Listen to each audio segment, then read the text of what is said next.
사랑의 왕이신 예수님, 당신을 사랑하도록 우리에게 말씀하시옵소서.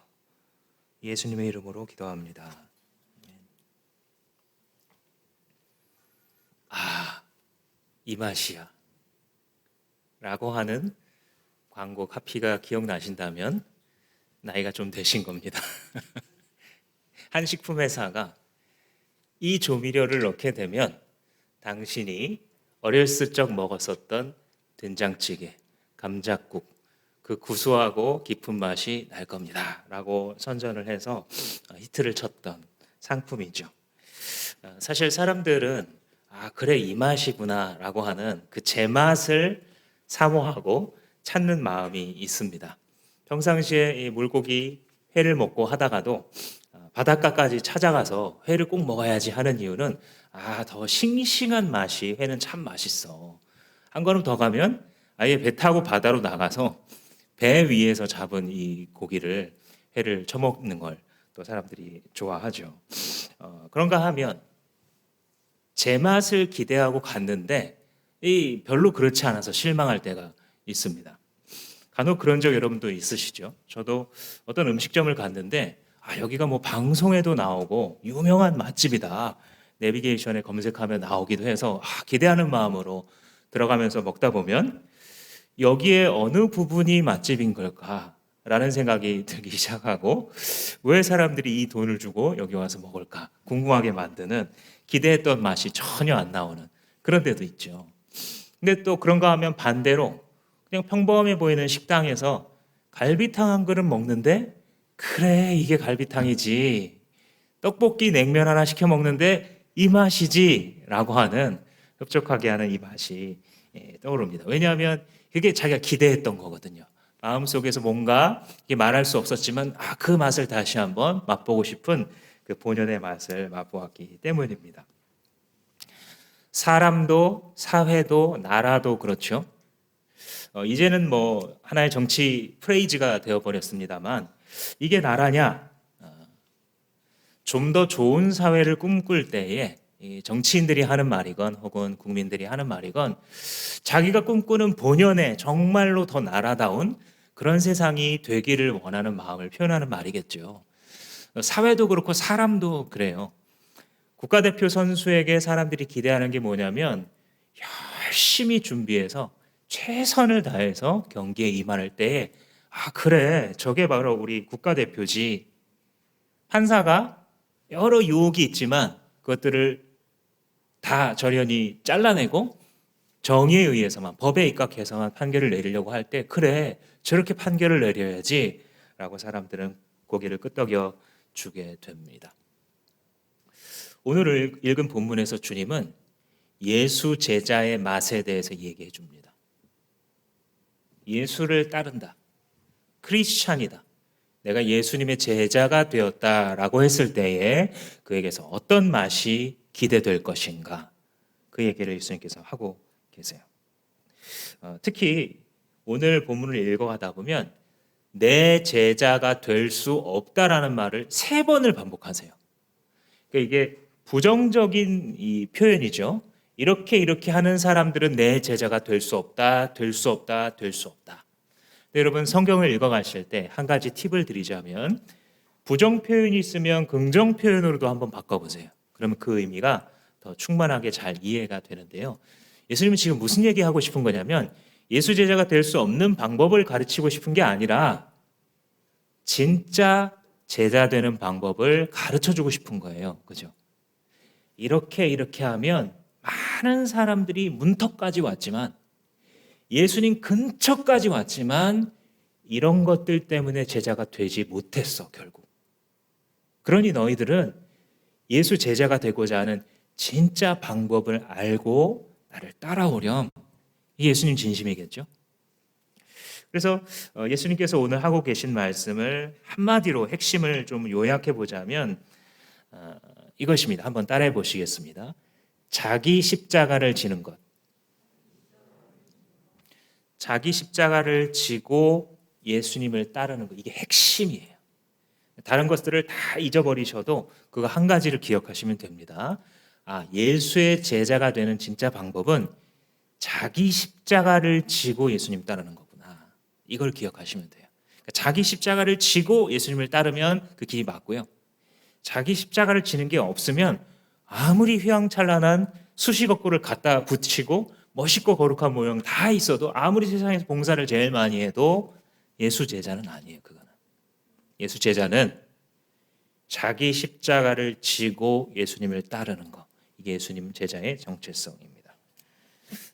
몇 가지를 예수님께서 이제 말씀해 주시는데 첫 번째, 이게 좀 충격적이에요. 26절 말씀해 보시면 누구든지 자기 엄마, 아빠, 배우자, 자식, 형제, 자매를 미워하지 않으면 내 제자가 될 수 없다.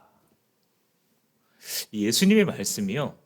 특히 복음서에 있는 말씀들은 피상적으로 읽으면 예수님이 되게 엄격하고 매서운 분이구나, harsh한 분이구나 이런 생각이 딱 들어요. 엄마 아빠 미워해. 그러지 않으면 내 제자가 될 수 없어. 이게 예수님이 하신 말씀이라고 적혀 있으니까 우리가 받아들이지 상식적으로 생각하면 말이 안 되는 거예요. 너 남편을 미워해야 나 따를 수 있다? 아내를 미워해야 내 제자가 될 수 있어. 자식들도 미워해야 내 제자가 될 거야. 이렇게 말씀하시는 거예요. 예수님이 가르치시려는 게 뭐길래 이렇게까지 표현을 하시나? 원래 생각해 보시면 부모님에게 잘하고 이거 되게 좋은 거 아닌가? 가족들이 소중한 거 이거 좋은 가치 아닌가? 왜 그걸 미워해야 예수님의 제자가 된다고 이야기하시는 건가? 이걸 이해해 갈 때 예수님이 가르치시려는 목적이 뭔지를 생각해 보시면 이해가 되기 시작해요. 예수님이 지금 미움을 가르치시려는 건 아니에요. 그죠? 이 사람도 미워하고 저 사람도 이걸 지금 가르치시려는 게 아니에요. 이걸 미워함으로써 생겨나는 결과, 그게 뭐냐면요. 예수님을 제일 사랑하는 거예요. 예수님을 사랑하는 데에 이론상 부모님이 장애물이 되는 경우가 있다고 한다면 그것도 제치고 예수를 사랑하는, 그게 예수 제자에게서 느껴지는 맛이라는 거예요. 따라서 예수님이 지금 설명하려고 하는 것은 뭐냐면 한켠에 예수님을 놔두고 다른 한켠에 다른 모든 것을 두고 이 두 개를 계속 비교하는 거예요. 여러분 밸런스 게임 이런 거 지금 유행하잖아요. 방송이나 이거와 이거 중에 택해봐. 그럼 택하기 어렵게 만드는. 그래서 이 두 가지의 장단점에 대해서 집중하면서 비교해 보게 됩니다. 예수님께서는 정말 말도 안 되는 것 같은 이게 밸런스가 도대체 뭐지? 어떻게 부모를 미워하지? 자식을 이런 생각을 하면서 예수님을 사랑한다는 것의 가치는 도대체 어느 정도인가? 여기에 대해서 분명하게 가르쳐주는 효과가 나타나죠. 자, 예를 들어서 우리 애는 밥도 안 먹고 이걸 해요. 이런 표현 종종 듣죠. 하기도 합니다. 예를 들어 우리 애는 밥도 안 먹고 책을 읽어요. 이렇게 말한다고 해봅시다. 이 말하려는 바가 뭐예요?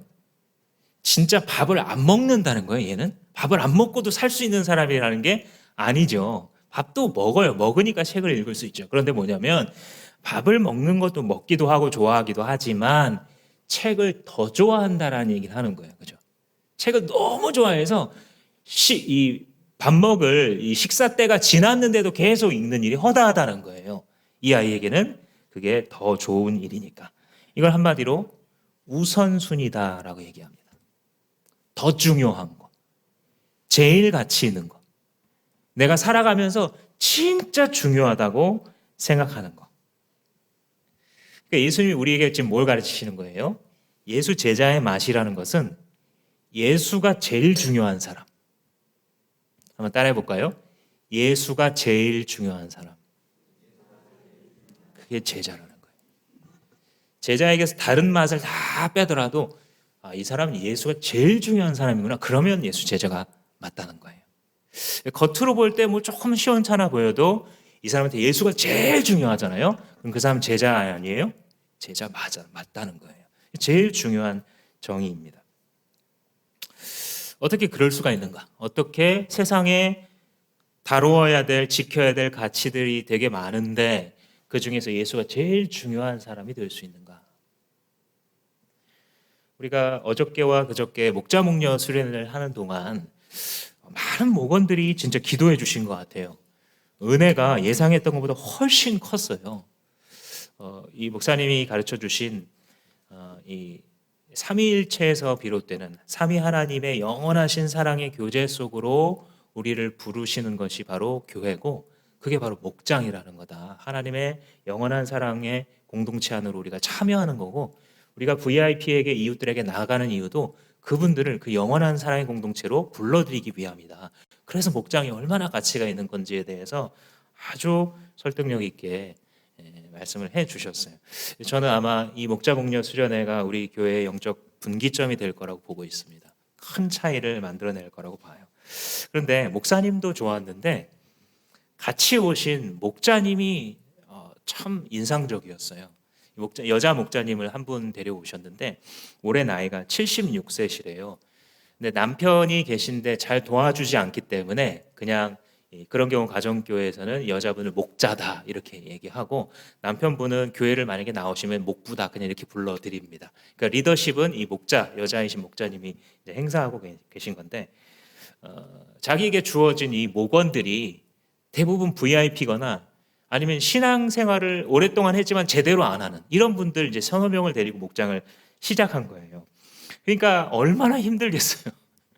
모이자 그러면 뭐 모이는 것도 힘들고요. 모였는데 뭐 기도하거나 찬양하는 이런 것도 너무 방해가 많고 힘들고, 그러니까 울며 울며 기도하면서 여기까지 왔다는 거예요. 근데 그 과정 속에서 하나님이 어떤 일을 이루셨는지에 대해서 그냥 자기에게 일어났던 평범해 보이는 일들을 계속 간증하는데, 그렇게 그게 참 감동이 되면서 제가 어떤 생각이 들었냐면, 그래, 저렇게 예수 믿어야지. 내가 나이가 들면 저렇게 됐으면 좋겠다. 내가 76세쯤 됐을 때 저런 모습이었으면 좋겠다라는 생각이 들더라고요. 그러니까 목사님도 참 좋지만 이 목자님의 그 삶 앞에서 고개가 그냥 절로 숙여졌어요. 근데 여러 가지 그런 이제 경험들을 나누시는데 그 중에 이제 한 가지가 좀 계속 기억에 남는데, 이분이 식당을 운영하시는 어떤 이제 VIP를 전도하려고 자꾸 이제 찾아간 거예요. 근데 뭐 전혀 여지를 주지 않죠. 그러니까 이제 가서 식당에서 물도 나르고, 뭐 때로는 막 바쁘면은 자기가 홀서빙도 하고 가서 음식도 갖다 드리고 뭐 이렇게 일손 바쁘니까 이제 뭐 어쩔 수 없잖아요. 근데 그러다 보면 사람들이 이 식당 아주머니로 생각하는 거예요, 이 목자님을. 그래서 일로 와보라고 막 무례하게 하기도 하고, 심지어 어떤 분은 번호를 막 물어봐가지고 뭐 우리 한번 만나자 뭐 이런 분도 있다는 거예요.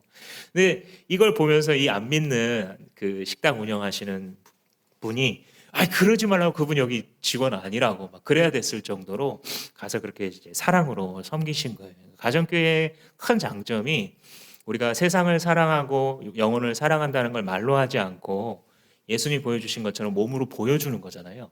그래서 그 사랑으로 달려가서 그걸 보여줬을 때 그분의 마음 속에 저 사람은 뭐길래 저런 것을 나에게 보여줄까, 마음에 문이 열리기 시작하고 그 사이로 복음이 선포되면 예수님을 만나게 되는, 그게 이제 가정교회 전도 방법인데, 이분이 이제 계속해서 철벽을 치고 있다가 어느 날 이제 예수님을 영접했는데, 영접한 장소가 버스 정류장이래요. 이 목자님하고 이 식당 아주머니하고 둘이 버스를 타려고 한 5분여 시간을 이렇게 기다리고 있는데, 그동안 예수님에 대해서 그냥 얘기를 했대요. 이 목자님이, 예수님이 자매님을 위해서 이렇게 매를 맞고 욕먹어가면서 십자가 지셨는데 그게 자매님을 구원하시려고 사랑하셔서 그런 거라고. 그게 뭐 시간이 얼마나 되겠어요, 길거리에 서서 그 버스 매연 맡으면서. 근데 그 순간 예수님이 찾아온 거예요, 이분을. 그 순간 예수님을 믿고, 예수님이 정말 그랬다라고 한다면 그분은 나를 사랑하는 분이 맞구나 하면서 눈물이 막 쏟아지더래요. 그리고 이제 예수님 믿고 신앙생활을 하게 되신 거예요. 목장에 출석하고 교회에 나오시게 되고 이제 교인이 되었는데, 아마 그 말하는 뉘앙스가 몇 년이 흐른 것 같아요, 이미 그 얘기는. 근데 지금도 그 목원이 예수님 얘기만 나오면 그렇게 운대요. 왜 그러겠어요? 이분에게 있어서 예수는요, 이 책 속에 계신 분이 아니에요. 먼저 된 자가 나중되고 나중된 자가 먼저 된다고, 이렇게 우리처럼 교회에 계속 다니던 분들은 예수님에 대해서 많이 듣기는 들었는데 그분과의 사랑의 교제 속에서 어떤 역사가 일어나는지에 대해서 경험하지 않은 채 좀 너무 오랜 시간이 들어서 예수님의 십자가 얘기를 들어도 더 이상 가슴이 뛰지 않는 거예요. 근데 초신자들 가운데에 정말 예수님의 이야기를 잘 알아듣고서 그 예수님을 영접하게 되면 예수님의 십자가의 복음을 들을 때마다 가슴이 움직여요. 설교의 황태자라고 불렸던 영국의 찰스 스펄전 목사님은 자기의 영적 상태를 점검할 때에 자기의 복음서에 예수 십자가 사건을 읽고 있는데도 눈물이 흐르지 않으면 내가 병들었구나 하고 알아챘대요. 이게 지식이 아니기 때문에 책 속에 누워있는 예수님의 경우에는 예수님 참 훌륭하시구나, 구원자로서 많은 일을 하셨네, 이렇게 이제 지식의 영역에 책 속에 덮여 있지만 이런 사람들한테는 뭐냐면 예수님이 지금 여기 계신 거예요. 그분이 그런 일을 하셨다고 하니까 그분에 대해서 듣거나 읽거나 말할 때마다 그분이 여기 계시니까 거기에서 눈물이 흐를 수밖에 없는 것이죠.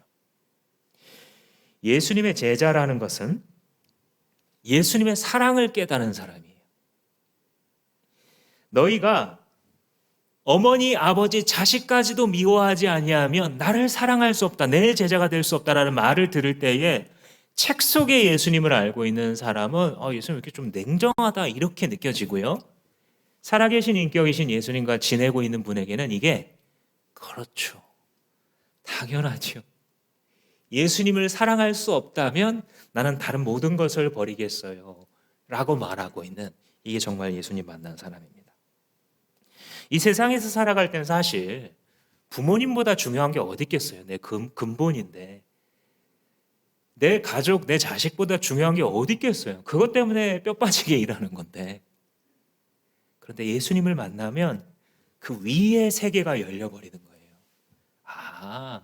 자식을 키우는 것도, 부모님으로부터 태어난 것도, 돈을 벌고 고생하고 이 모든 것도 결국은 주님의 나라 때문에 하는 거구나. 우리를 구원하시고 구속하신 주님의 나라를 세우려고 하는 거구나. 이렇게 되는 거예요. 그래서 한편에는 예수님 놓고 한편에는 세상의 부모, 자식, 형제, 소유물, 사업, 나의 노후, 나의 커리어, 건강, 이 모든 걸 다 놓는데도 예수님 쪽이 더 무겁게 내려가는 가치가 되는 거예요. 그래서 예수가 제일 소중한 사람, 이것이 바로 크리스찬입니다. 그러니까 지금 이 말씀은 냉정해 보이는, 가족들까지도 미워하지 않으면 내 제자가 될 수 없다라고 딱 들었을 때 사람들이 놀라잖아요. 놀라는 동시에 그들의 마음 가운데 주님의 질문이 들려지는 거예요. 너는 나를 누구라고 하느냐? 진명이 너에게 있어서 나는 누구냐? 나는 어떤 가치냐? 이 물음이 들려지는 거죠. 사실 우리가 25절부터 읽었는데 13장부터 쭉 읽어가시면 하나님 나라에 대한 비유가 쭉 나와요. 막 겨자씨 비유부터 해가지고 혼인잔치 비유 막 나오는데 바로 요 앞전에 있었던 잔치 비유가 있어요. 하나님 나라를 내가 무엇에 너희들한테 비유해 줄꼬 하면서 잔치 자리 하나, 파티를 여는 장면을 딱 예수님이 이제 이야기를 해주세요. 이야기는 이래요. 어떤 사람이 큰 파티를 열었어요. 사람들을 초청합니다. 거기에 올 만한 이 귀한 신분의 사람들, 거기에 올 만한 이 게스트들을 딱 작성해가지고 초대장을 다 보냈어요. 근데 이 사람들이 다 거절하는 거예요. 이 사람은 저래서 안 오고 저 사람은 저래서 안 오고. 우리식으로 바꿔보자면 내가 지금 아파트를 샀기 때문에 잔금 다 치르기 전에 정말로 여기 시세가 맞고 동네에 이 어디가 어떤 시설이 있는지 봐야겠으니까 내가 지금 파티에 갈 그런 때가 아니라고. 여러분 맞아요, 틀려요? 상식적으로? 맞거든요. 되게 중요하잖아요. 지금 내가 아파트를 샀는데 다른 뭐 파티 가서 놀 게 아니잖아요. 이 사람이 거절한 거예요. 두 번째 사람은 우리로 말하자면 차를 샀어요. 차. 내가 차를 샀는데 새 차이긴 하나 정말 문제가 없이 잘 굴러가고 있는지, 뽑기가 잘 되어 있는지, 단차는 없는지 이런 거 좀 점검해서 만약에 문제가 있으면 또 문제 제기도 하고 그래야 되니까 나는 못 가겠어. 성경의 언어로 나는 밭을 샀으니 못 가겠어, 소를 샀으니 시험해야 해서 못 가겠어, 이렇게 이제 거절을 한 거예요. 또 하나는 내가 지금 이제 결혼했으니 나는 지금 그럴 시간이 없어 하면서 거절했어요. 이 세 가지의 공통점이 뭘까요? 합당한 이유라는 거예요. 적어도 인간의 눈으로 보기에는 너무 합당한 이유에 지금 파티 가고 할 그럴 때가 아닌 사람들이 맞아요. 그런데 놀랍게도 예수님의 이 우화 속에서 이 잔치를, 이 파티를 열었던 주최자가 화를 냅니다. 어떻게 이놈들이 안 올 수 있어? 그러면서 뭐라 그러냐면, 너네들 지금 밖에 나가가지고 가난한 사람들, 장애가 있는 사람들, 눈먼 사람들, 다리를 저는 사람들 다 데리고 들어와. 주인의 명대로 데리고 들어왔습니다. 그래도 아직도 자리가 남아 있어요. 너희들 지금 가서 멀리 있는 저 대로변까지 가고 저 산동네 넘어서까지도 할 일 없는 사람들 다 데려오라고. 그분은 다 데려와서 잔치자리를 꽉 채웁니다. 그러면서 예수님께서 비유하시는 게 뭐냐면, 하나님께서 하나님 나라라는 잔치를 여실 때에 보통 사람들이 생각했을 때는 그 가까이에서 하나님을 계속 말하고 하나님 말씀을 들었던 유대인들, 아브라함의 혈통이라고 했던 사람들이 그 천국에 제일 가까이 들어올 것 같지만 그들은 하나도 못 들어온다는 거예요. 오히려 유대인들이 입버릇처럼 말하고 탈무드에도 쓰여져 있는 지옥의 땔감이 될 이방인들, 비유대인을 말하는 거죠. 그 이방인들을 불러다가 억지로라도 데려와서 이 하나님 나라의 잔치에 참여하게 하겠다라고 말하는 거예요. 이 사람들을 왜 유대인들이 아닌 사람들, 원래는 여기에 올만하지 않은, 그들의 눈으로 볼 때는 정말 죄 가운데 살아가고 문란한 삶을 살고 너무나 세속적으로 살아갔던 이 사람들이 왜 천국에 들어가게 되냐면, 장애인, 가난한 자, 눈먼 자들처럼 그분들은 이 초청에 응할 이유가 많이 있는 사람들이라는 거예요. 앞에 집 사고 차 사고 이랬던 사람들은 하나님의 잔치가 아니어도 할 일이 많은 사람들이에요. 그런데 이 다리 절고 눈먼 사람들, 가난한 사람들은요, 저 지체 높으신 양반이 지금 잔치를 열었어? 그거보다 중요한 게 없는 거예요. 잘 알아들으셔야 되는데, 그래서 할 일 없는 사람들이 하나님 나라 들어가는 거예요. 할 일이 진짜 많은 사람들, 내 인생에 중요한 게 진짜 많은 사람들은요, 하나님 나라 못 들어가요. 바빠서. 하나님 나라 잔치가 얼마나 큰 건지 보이지가 않아요. 그런데 이 할 일 없는 사람들, 하나님 나라라는 가치를 봤을 때 그동안 바쁘게 살아왔는데, 야, 이거에 비하면 이거 뭐 지금 나보고 지금 대통령 하라 그러는데 뭐 이런 자리? 아휴, 이거 뭐 이제 쓸모없지. 그죠? 나보고 지금 왕자의 자리에 앉으라는데 여기 지금 땅 좀 사고, 아이고, 필요 없지. 이렇게 된 사람들.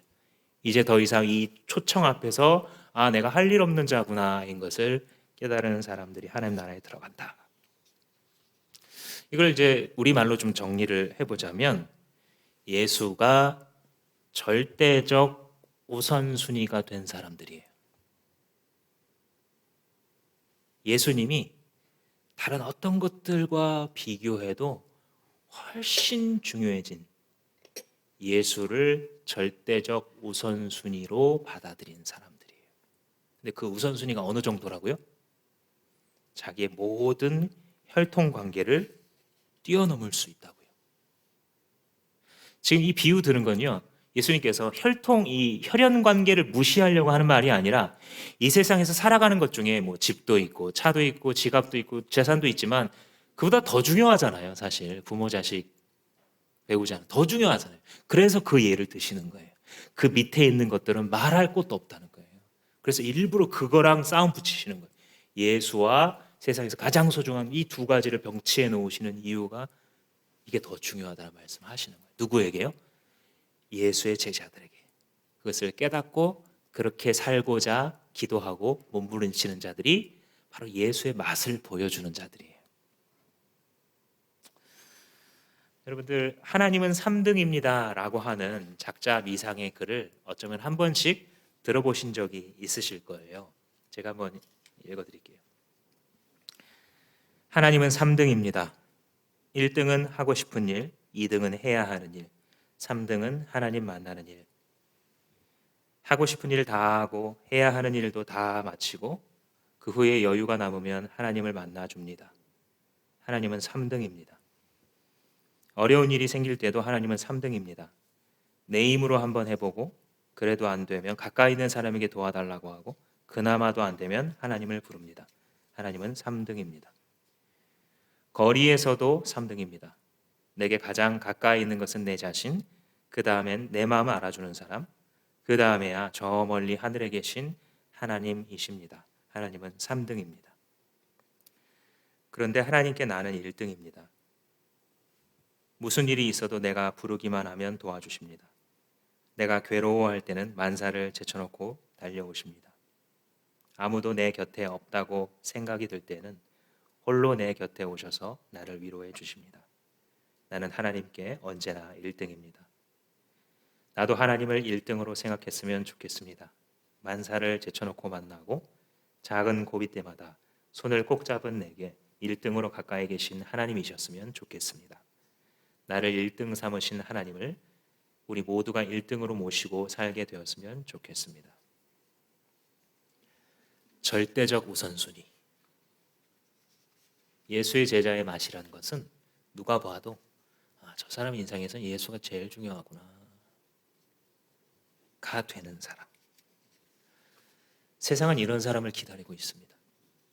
피조 세계는 이런 하나님의 아들 딸들이 나타나는 것을 아주 오랫동안 학수고대해 왔습니다. 하나님의 이름을 부르지만 결국은 다른 것에 우선순위가 있는 사람은 그런 피조 세계를 만족시킬 수 없습니다. 그러나 절대적 우선순위를 가진 사람 앞에서는 사단의 왕국이 벌벌 떱니다. 그 어떤 것으로도 흔들 수 없는 예수 그리스도를 정말 사랑하는 사람. 그게 바로 제자의 맛입니다. 두 번째로 예수님 거기서 한 걸음을 더 나아가세요. 26절 하반절에 심지어 자기 목숨까지도 미워하지 않으면 내 제자가 될 수 없다.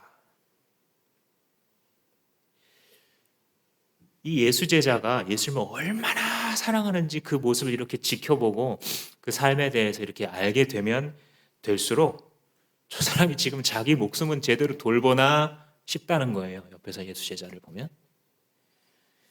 이게 뭐랑 비슷하냐면 사업하는 분들이랑 좀 비슷한 면이 있어요. 그냥 직장 생활을 하시는 분들 이런 생각 한번 해보세요. 남의 밑에서 남의 돈 받아내기가 쉽습니까? 어렵습니까?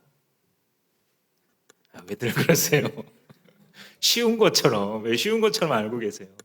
정말 어려워요. 정말 어렵거든요. 남의 지갑에서 돈을 10건에서 받는다는 것이 이 내가 다니는 그 직장에서 회사에서 룰도 정해주고 너 요 안에서 요거 해, 이 역할 네가 해, 그것도 정해주고 그래서 그걸 열심히 하는데도 온갖 걸 다 해내야 돼요. 스트레스도 견뎌야 되고 사내 정치도 견뎌야 되고 그다음에 줄도 잘 타야 되고 시기도 맞아야 되고 일하는 팀워크도 맞아야 되고 밑에서 치고 올라오는 이것도 또 잘 감당해야 되고 얼마나 어려운지 몰라요. 이 직장 생활을 한다는 게. 근데요. 내가 사업을 일군다는 거는요. 이제 그냥 지붕도 없고 뼈대도 없는 거예요. 그냥 모든 게 전적으로 내 책임이에요. 어디서 돈이 벌어지건 말건 내가 이 사업이 존재하건 망하건 아무도 책임져 주지 않아요. 내가 이걸 움직여 가야 되고 여기서 영리도 창출이 돼야 되고요. 각종 문제가 터질 때마다 그 책임도 결국 나한테 있어요. 그리고 이 사업을 하다 보면 사람들이 또 공격을 해요. 그럼 그걸 받아내고 처리해야 되니까 이게 얼마나 제가 사업하시는 성도님들 볼 때마다 그래서 속으로 울어요. 얼마나 괴로울까. 참 대단하다. 이런 생각할 때가 참 많이 있어요. 근데 간혹 가다 어떤 분들이 있냐면 분명히 옆에서 볼 때는 밤잠도 못 자고 저거 계약 따내려고 해내려고 막 정말 막 갖은 노력을 다하고 저분이 도대체 언제 자나 언제 쉬나 어떻게 해서 스트레스를 저걸 풀까 싶은데 대화를 나눠보면 웃고 있어요. 이분이. 왜냐하면 일이 막 되는 거예요. 사업이 막 굴러가고요. 돈이 벌려요. 조금씩 규모가 커지는 게 그렇게 재밌어요. 그러니까 이 일을 해나가는 게 멀리서 옆에서 보면 정말 힘들겠다 싶은데 그 안에서 일하고 있는 사람은 보람이 있으니까 신이 나는 거예요. 지금 돈 버는 재미보다 재미있는 게 어디 있어요, 세상에. 그죠? 정직해집시다. 세상적으로 돈 버는 재미보다 더 재미있는 게 어디 있어요. 그러니까 그 모든 게 다 신나서 사람들은 고생한다고 하지만 자기는 속에서 기쁨으로 충만한 거예요. 예수의 제자라는 것은 옆에서 보면 이 사람의 삶이 비극 같아요. 너무 고생을 많이 하거든요. 근데 예수를 정말 만난 예수의 제자의 마음 속에서는요, 이 안에 파티가 벌어지고 있는 거예요. 내가 예수님과 같이 살아갈 수 있다니. 나 같은 사람이 어떻게 목사가 되고, 나 같은 사람이 어떻게 목자가 되고, 나 같은 사람이 어떻게 성도라 부르심을 받고 주님을 따라서 갈 수 있는가? 나 같은 사람이 어떻게 예수님의 사랑을 받을 수 있는가? 그러니까 이제 자기 목숨이 안 아까운 거예요. 이해되시죠? 피상적으로 읽으면 네 목숨도 미워하지 않으면 내 제자가 될 수 없다라는 말이 너무 높은 허들처럼 보이는 거예요. 내 목숨까지는 정말 어렵겠다. 이런 말 많이 들어봤어요. 제가 성경 공부하면서. 목사님 솔직히 진짜 정직한 분들이에요. 진짜 이걸 고민해봤다는 뜻이거든요. 이게 제가 다른 거는 괜찮은데 목숨까지 바치라고 하는 건 너무 부담된다고 진짜 진지하게 묵상해본 게 맞아요. 그분들은. 그런데 이 예수님을 정말 만나게 되고 그분이 내게 행하신 일을 정직하게 딱 이해가 되는 순간, 그분을 인격으로 만나는 순간 당연한 거예요. 당연한 거예요. 목숨, 소유 다 들여서 사람들이 볼 때 저 사람 자기 목숨을 미워하나 보다 이렇게까지 보이는 거 당연한 거예요. 그걸 조금 다르게 표현하면 이 27절 아까 핵심이라고 했던 자기 십자가를 지고 나를 따라오지 않는 사람은 내 제자가 될 수 없다. 같은 말이에요. 십자가라는 것이 당시 로마 시대 때 무게가 60에서 70kg가 나갔다고 해요. 그러니까 성인 남성 하나를 지고 간다 생각하시면 됩니다. 우리 형제님들 군대에서 군장 20kg 지고 연병장 돌던 기억나시죠? 그러다 동기가 넘어지면 어떻게 해요? 대신 들어줘요. 40kg 지고 뛰면 어떻습니까? 죽을 것 같아요. 십자가를 지고 60kg짜리를 지고 로마 군병들이 로마 시내를 통과하게 만들거든요. 번화가를 지나가게 만들어요.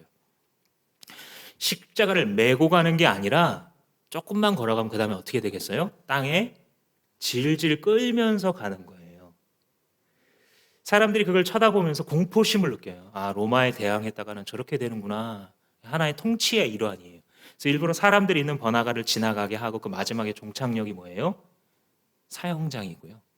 그 사형장에서 어떻게 죽어요? 자기가 지금까지 끌고 왔던 그 나무에 매달려 죽는 거예요.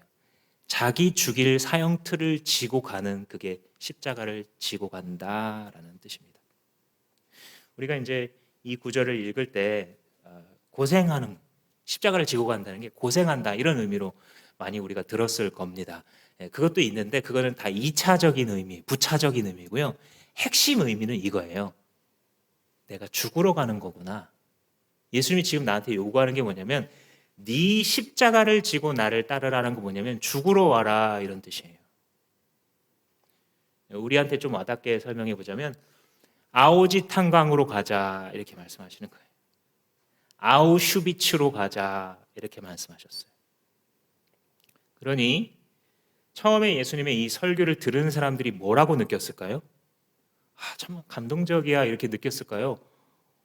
그렇게 심한 말을 하지 이렇게 느꼈을까요?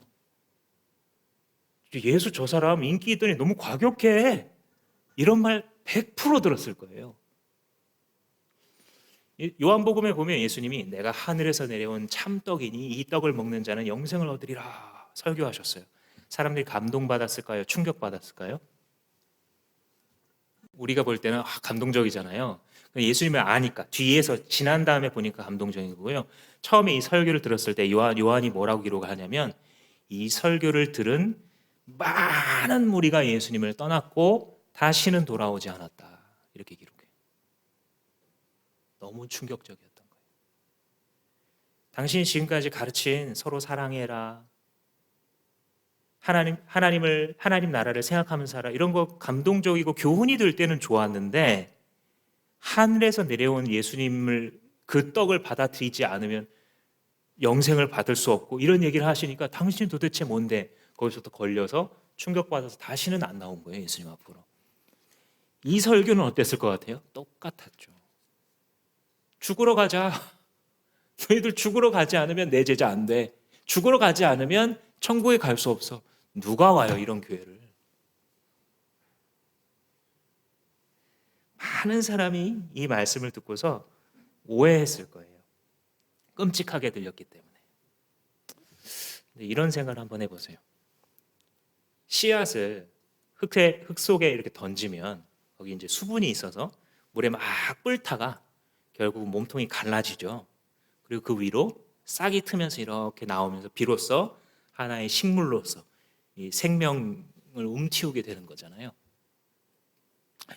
우리가 나 자신이 예수 그리스도께서 죄인들을 대신해서 죽으셨다라는 복음을 받아들였을 때에 그때 깨달아지는 게 뭐냐면 내가 그렇게 소중하다고 생각했던 모든 것들, 내가 그렇게 의롭고 남한테 피해 안 끼치고 살았다고 생각했던 이 모든 것들조차 하나님 앞에서 죄인의 삶에 불과했구나. 왜? 하나님을 모른다 했으니까. 자식으로 치자면 부모 없는 셈 치고 살아가는 거예요. 그거보다 더 큰 불효가 어디 있어요. 그걸 깨닫고 나니까 그 옛사람의 삶이 주님의 십자가 앞에 못 박혀지고 내가 이렇게 살아가고 싶지 않습니다. 주님이 말씀해 주신 영원한 생명을 얻기 원합니다 라고 할 때에 몸통이 갈라지고 거기에 새 삶이 사라지기 시작하는 거예요. 그게 예수 제자 되는 거예요. 그게 성도예요. 그게 기독교예요. 그러니까 아무도 자기 십자가를 지고 자기 십자가 끌고 나를 따르지 않으면, 즉 내가 지금 죽고 있구나, 예수 그리스도 안에서 이미 죽었고 지금도 내가 옳다고 생각하고 내가 맞다고 생각해서 많은 사람들 괴롭히게 만들 뿐만 아니라 하나님 앞에서도 그렇게 살아갔던 내 삶은 이제 죽었구나 라고 깨달았기 때문에 새 삶이 사라진다는 것이죠.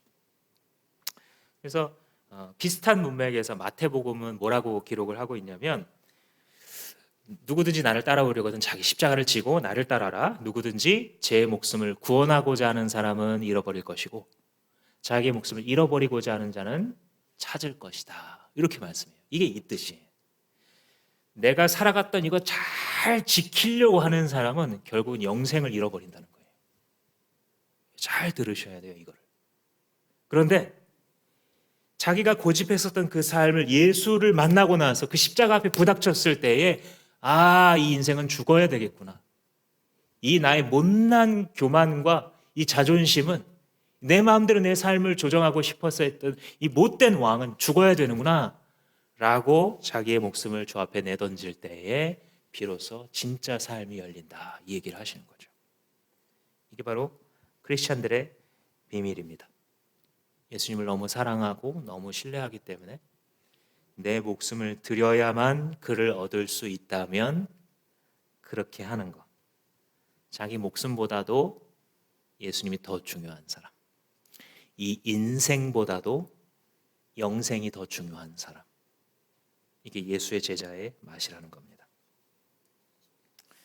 그래서 이제 28절에서부터 33절까지 쭉 내려가시면서는 예를 드세요. 두 가지 예화를 드시는데, 하나는 건축 비용 문제, 하나는 전쟁 군사력 비교 문제, 이 두 가지인데 다른 비유인데 같은 목적을 갖고 말씀하고 계시죠. 간단합니다. 여러분, 우리 어디 길거리 다니다 보면 짓다만 건물 더 보시죠. 그 외국에 다녀봐도 한 1층쯤 지었는데 철골과 콘크리트만 남아요. 이런 거 흔하게 볼 수 있어요. 왜 그렇게 됐을까요? 일단 시작은 했는데, 공사를 저질렀는데 건축주가 돈이 더 이상 없는 거예요. 혹은 망해버린 거예요, 건축주가. 그러니까 당연히 인부들이 돈을 안 받으니까 누가 책임을 져요? 다 그냥 가버리죠. 그럼 당연히 공사 중단되니 그때까지 매몰된 이 비용이 얼마나 아깝고 얼마나 바보 같은 짓 하는 거냐는 거예요. 그러니까 건축하는 사람들은 당연히 하기 전에 내가 이 공사 비용 될 수 있는지부터 계산해야 그게 똑똑한 사람이지, 제대로 사는 거지. 계산도 안 하고 그냥 덜컥 공사 시작하면 되냐, 이 말씀이에요. 또 하나는 전쟁을 치르려고 하는데 지금 뭐 전쟁에 대해서 우리가 기도를 많이 해야 되는 시기잖아요. 근데 전쟁을 하고 있는데 우리 군사는 10,000명이고 쟤네 군사는 20,000명인데 여기서 지금 쳐들어오고 있는데 이 10,000명으로 과연 이길 수 있을지 잘 따져보라는 거예요. 10,000명이지만 무기가 더 현대식이든지 아니면 훨씬 더 정예군이든지 뭐 이런 게 없으면 빨리 가가지고 화친하라는 거죠. 사신 보내가지고 우리가 조공 보낼 테니까. 그게 죽는 것보다 나으니까. 근데 덜컥 저질러놓고 어이구 에고 물살이네 이러면 안 된다는 거죠. 무책임하고 망하는 길이라는 거예요. 근데 예수님이 지금 이 원리를 어디다 적용시키는 거냐면요, 너네 나를 믿으려면 믿고 안 믿으려면 아예 시도도 하지 마, 이렇게 말하는 거예요 지금. 그죠? 건물을 완성할 수 없을 것 같으면 아예 예수 믿지 마, 이렇게까지 얘기하시는 거예요. 굉장히 센 비유예요 이 비유가. 믿으려면 믿고 말라면 말어. 믿는 듯 하다가 말면 그것처럼 불쌍한 게 없어. 예수님이 이 말씀 하시는 거고요. 정말 이 말씀이 사실이에요. 예수를 믿었는데, 믿고자 하는데 예수님이 그 다음에 말씀해 주시는 믿은 자의 길, 제자의 길을 따라가지 않잖아요. 진짜 고생해요. 아니, 같은 고생을 하는데 얻은 게 없는 인생이 되어버려요. 살아가면서 남들이 겪는 고난 어차피 다 겪거든요. 그리스도인들도. 근데 겪는 속에 기쁨이 있는 거예요. 아까 그 사업하는 사람처럼. 근데 그 기쁨은 없는데 고생은 그대로 다 하는 거죠. 인생살이 생로병사를 다 겪으면서. 그러니 계산 잘해라, 이 말씀하는 겁니다. 지금 똑똑한 사람은 내가 예수 믿고자 했을 때 앞에 펼쳐져 있는 그 길이 무엇인지 잘 알아야 된다. 즉 자기 십자가 지고 따르는 길 밖에는 예수 제자로서 살 수 있는 길이 있다 없다? 그런 거 없다. 우리가 많이 착각하는 포인트가 바로 이거 같아요. 예수님을 나는 믿기는 믿겠지만 나는 광신자처럼 믿지 않겠어요. 나는 예수를 믿긴 믿겠지만 교회에 너무 빠지지 않겠어요. 이 말은 뭐랑 비슷하냐면 내가 결혼을 하기는 하겠지만 이 사람을 너무 사랑하지는 않겠어요. 말이 잘 성립이 안 되는 말을 하고 있는 거예요. 카일 아이들먼이라고 하는 젊은 목사님이 팬인가 제자인가라고 하는 책을 내서 우리나라에서도 많이 읽었어요. 여기서 이제 어떤 도전을 하고 있냐면 스포츠 스타들 있잖아요. 뭐 골프로 치면 뭐 타이거 우즈나 이런 사람들 엄청나게 많은 수의 팬들을 몰고 다닌다는 거예요. 그 팬들이 그리고 이 운동선수에 대해서 줄줄 꿰고 있어요. 이 운동선수가 하는 그 모자나 뭐 티셔츠 같은 거, 뭐 축구 팬들 같은 게 자기가 좋아하는 사람들의 그 유니폼 갖는 게 소원이잖아요. 집에다 딱 붙여놓고 자기가 좋아하는 팀 그 깃발 차량에다 올려놓고 굿즈 같은 거 사고. 그런데 팬은 절대 경기에 나서지는 않는다는 거예요. 운동장을 뛰지도 않고요. 땀을 흘리지도 않아요. 공을 차지도 않아요. 그 선수에 대한 정보는 뭐 물어보면 쭉 히스토리를 읊을 수 있는데 개인적으로 그 선수를 알지는 못한다는 거예요. 그 선수가 계속 못하거나 그 팀이 계속해서 패하기만 하면 그 열정이 점점 식고 그게 오래되면 팀을 갈아탈 수 있다는 거예요. 다른 팀으로 갈아타도 아무도 욕하지 않는다는 거죠. 왜요? 팬이니까. 팬은 그러는 것이니까. 열광하지만 그 목적이 사라져버리면 얼마든지 다른 걸 또 열광할 수 있는, 그게 팬이고. 제자는 무엇이냐면 예수와 함께 죽는 사람이라는 거예요. 우리에게 가르쳐 주시는 예수님의 길은 사실 팬의 길과 제자의 길 두 개가 있는 게 아니라 제자의 길밖에 없어요. 예수를 믿는 방법은 제자의 길밖에 없어요. 예수님과 함께 땀 흘리고 예수님과 함께 뛰어다니고 예수님과 함께 피 흘리고 예수님과 함께 전투하고 예수님이 나에게 제일 중요해져서 그가 꿈꾸시는 게 나의 꿈이 되고 그가 이루시려는 게 내가 이루려는 인생의 목표가 돼요. 예수님의 인생의 목표는 간단하죠. 하나님 나라의 공동체를 이루는 거예요. 우리가 가정교회를 하려는 이유도 뭐 그거 자체가 제일 좋은 프로그램이다, 그게 아니라 지금까지 우리가 알고 있는 것 중에, 또한 정 목사가 알고 있는 것 중에 이게 하나님 나라의 공동체를 만드는데 제일 좋은 방법이다라고 믿기 때문이에요. 예수님의 꿈이 그거였거든요. 자기의 몸된 공동체를 이 세상에서도 구현하는 거. 그게 교회고요. 그 교회 공동체성을 가장 잘 만들어낼 수 있는 방법이 목장이라는 형태, 예수님께서 제자들과 함께 밥을 먹으면서 친교하고 그 안에서 말씀을 따라 사는 삶을 지식으로 클래스에서 배운 게 아니라 현장에서 어깨너머로 보고 배우게 하셨기 때문에 우리도 똑같은 형태대로 해보자는 거예요. 그리고 그렇게 해봤더니 똑같은 역사가 일어나더라는 거예요. 그래서 우리가 하나님의 나라를 이루어갈 때에 예수의 제자 된 맛이 나타나는 거죠. 한 가지 더 나누고 여러분들과 말씀을 마치려고 합니다. 마지막 34절 35절 말씀에 소금 얘기를 하죠. 유명한 얘기입니다. 소금이 있는데 소금 모양 그대로 새하얀 건 있는데 만약 그걸 아무리 국에다 쳐도 국이 간이 맞지 않는다면 이 소금이 도대체 무슨 소용이냐, 어디다 쓰냐, 이런 말씀. 제가 비슷한 경험을 실제로 한 적이 있는데 어느 날 어떤 분과 대화를 하다가 밥을 먹고 나서 커피숍에 좀 가자. 그래서 이제 근처 커피숍 아무데나 그냥 들어갔어요. 왜냐하면 뭐 커피숍이 사실 뭐 다 거기서 거기잖아요. 어차피 아메리카노 마실 거기 때문에 이제 이분과 함께 들어갔어요. 그래서 한 1시나 2시쯤 되었을까? 카페 문을 열고 들어갔는데 손님이 아무도 없더라고요. 그래서 그때 깨달았었어야 되었어요. 근데 아무튼 제 마음속에서는 지금 진지하고 심각한 대화를 해야 되는데 조용하니 잘 됐다라고 생각하고 들어가서 아메리카노요 하고 주문하고 가서 앉았어요. 네, 가져다 드릴게요. 대화를 하고 있으니까 이제 가져왔어요. 이제 쭉 한 모금을 마신 다음에 제가 깜짝 놀랐어요. 이것은 도대체 커피인가? 무슨 음료수인가? 이게 진하지도 않고 쓰지도 않고 고소하지도 않고 시지도 않고 이것은 도대체 얼마나 오래된 원두로 해줬을까?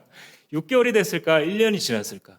이것은 과연 원두를 갈아서 물을 내린 것인가? 아니면 갈지 않은 원두를 물로 씻어서 내준 것인가? 여러 가지 생각이 들었어요. 그러면서 마음속 깊이 깨달음이 왔습니다. 그래서 사람이 없었구나. 그 이후로도 여러 번 그 카페 앞을 지나갔는데 단 한 번도 다시 들어가지 않았어요. 예수의 제자가 예수의 맛이 없으면 비참한 거예요. 소금이 짜지 않으면 버려야 된다는 거예요. 우리가 되려고 하는 예수를 믿는다, 예수를 따른다라고 하는 것은 어떤 맛이냐면 세상 그 무엇보다도 예수가 중요한 사람들, 누가 봐도 저 사람한테 예수가 제일 중요하구나. 저 사람은 예수가 인생의 목표구나. 저 사람은 예수의 꿈인 예수의 공동체를 세우고 튼튼히 하는 게 자기 인생의 목적이구나. 이게 예수의 맛이 배인 자들이다라는 것입니다. 사랑하는 성도 여러분, 우리는 이제 사순절을 지나가고 있습니다. 40일간 예수님의 이 고난을 묵상하자라고 하는 게 지난 수요일부터 시작돼서 주일로 치면 오늘이 사순절 일주기입니다. 예수를 따른다는 것은 우리가 정한 길을 가는 것이 아니라 예수님께서 보여주신 자기의 피로 닦아 놓으신 그 길을 순종하면서 걸어가는 것입니다. 그 길은 예수를 사랑하되 다른 모든 것들을 다 합친 사랑보다도 주님을 더 사랑하는 것입니다. 예수의 제자가 된다는 것은 내 인생에서 하는 모든 일의 과정과 결과로서 그분의 꿈을 이루어 드리는 것입니다. 우리는 목장 전환을 하려고 하고 있습니다. 목장을 전환하는 이유는 책임 있는 목장의 공동체가 되었을 때 거기서 예수의 살과 피를 나눠 마신 제자들처럼 예수님의 정신으로 함께 밥을 나누어 먹고 삶 속에서 예수님을 닮고 싶고 사랑하고 싶어서 그러나 잘 안 돼서 울고 고민했던 일들을 나누어가면서 서로 격려하며 주님의 나라, 주님의 공동체를 세워가고자 하는 것입니다. 여러분, 진짜 계산 잘 하십시오. 무엇이 성공의 길인지 예수님의 말씀을 따라 기억하시고 자기 십자가를 지고 예수님 따라가는 주마음교회 공동체 여러분 되시기를 주님의 이름으로 축복합니다. 기도하시겠습니다. 기도할 때에 예수님의 이런 음성을 생각하시면서 기도하셨으면 좋겠어요. 네가 내 제자가 되려느냐? 주님 물어보실 때에 여러분 한 가지를 결단하셨으면 좋겠어요. 계속해서 흔들거리고 있는 게 아니라 주님 내가 제자 되겠습니다. 내가 예수님을 알았는데 내가 제자가 되겠습니다. 어떠한 대가를 지불하더라도 어떤 것을 희생해야 된다 할지라도 나는 예수님이 더 중요하기 때문에 그리하겠습니다. 결단할 수 있었으면 좋겠습니다. 기도하시겠습니다. 예수님, 나같은 삶을 살리시옵소서. 주님의 삶에 너무나 오랫동안 주님께 사랑이 없었어. 아버지, 내 안에 주님의 독자를 세우시고 주님의 말씀하셨어. 주님의 사랑 앞에 서게 하시고 주님 기쁘시는 자를 살게 하옵소서. 내 제자가 되려느냐? 내 제자가 되려느냐? 주님 물어보십니다. 아멘. 그렇습니다. 주님 제자 되고 싶습니다. 주님의 제자가 되려고 주님의 제자로서 살겠습니다. 예수님, 당신은 내게 중요합니다. 당신은 내게 소중합니다. 당신은 내 목숨보다 소중합니다. 당신은 내 가족보다 소중합니다. 내 꿈과 소망보다 당신이 더 중요합니다. 당신의 꿈과 소망이 더 깊고 놀랍습니다. 주님 받으시오. 우리를 채우시는 귀한 역사로 살게 하여 주시옵소서. 사랑의 왕이신 주님, 당신을 사모합니다. 당신을 사랑하고 싶습니다. 당신을 사모하는 심령을 가졌으면 좋겠습니다. 주님, 우리 스스로의 마음을 볼 때에 주님을 사랑한다는 말을 하지만 사랑이 없을 때가 너무 많고, 주님을 따른다고 하지만 참 제자의 맛이 없을 때를 너무나 많이 발견합니다. 주님, 이 시간 주님만 의지합니다. 나는 원래 그럴 수밖에 없는 자. 그러나 주님 앞에 아멘함으로 주님의 발에 입 맞출 때에 주께서 나를 안으시고 걸어가시는 그 길만을 사모합니다. 주님, 주님의 제자가 되겠습니다. 어떠한 대가를 지불해도 그것이 나의 목숨이요, 나의 혈연 관계요, 나의 소유라 할지라도 주님이 오라 하시면 내 십자가 지고 걸어가게 하여 주옵소서. 예수님 이름으로 기도합니다.